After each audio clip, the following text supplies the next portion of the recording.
is intent upon, battling forces of moderation, and so it's a very troubling nation right now. Iran can do better.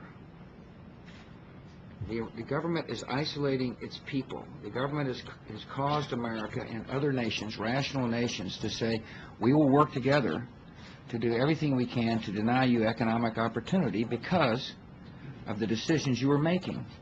My message to the Iranian people is you can do better than this current government. You don't have to be isolated. You don't have to be in a position where you can't realize your full economic potential. And the United States of America will continue to work with our friends and allies in the Security Council and elsewhere to put you in a position to deny you your rightful place in the world. Not because of our intention, because of your government's intention. And so it is a very, it's a difficult issue, Jim, and American people should be concerned about Iran. They should be concerned about Iran's activity in Iraq, and they ought to be concerned about Iran's activity around the world. And back to Iraq, it's no question they haven't made as much progress as I would have hoped. But I also recognize how difficult the task is.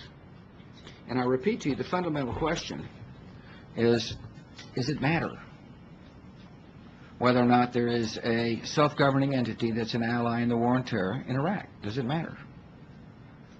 Does it matter to, guy living in Crawford, Texas? Does it matter to your children? As you know from these press conferences, and I have come to the conclusion that it does matter. And it does matter because enemies that would like to do harm to the American people would be emboldened by failure. I recognize there's a debate here in America as to whether or not failure in Iraq would cause there to be more danger here in America. I strongly believe that's the case. It matters if the United States does not believe in the universality of freedom.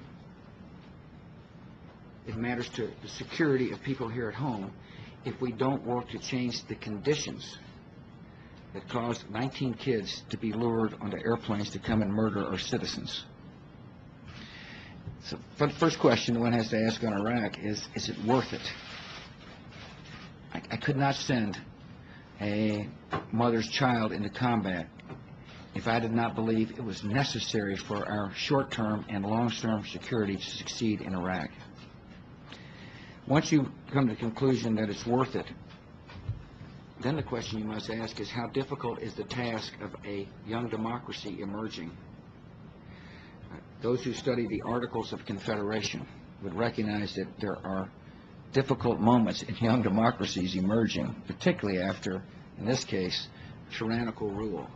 That's not to say that we shouldn't be pushing hard for all opportunities for reconciliation. But for those of us who believe it's worth it, we'll see progress. For those who believe it's not worth it, there is no progress. And that's going to be the interesting debate. And what it's going to come down to is whether or not the United States should be in Iraq and in the region in a position to enable societies to begin to embrace liberty for the long term. This is an ideological struggle, and I recognize some don't view it as an ideological struggle, but I firmly believe it is an ideological struggle. And I believe it's a struggle between the forces of moderation and reasonableness and good and the forces of murder and intolerance.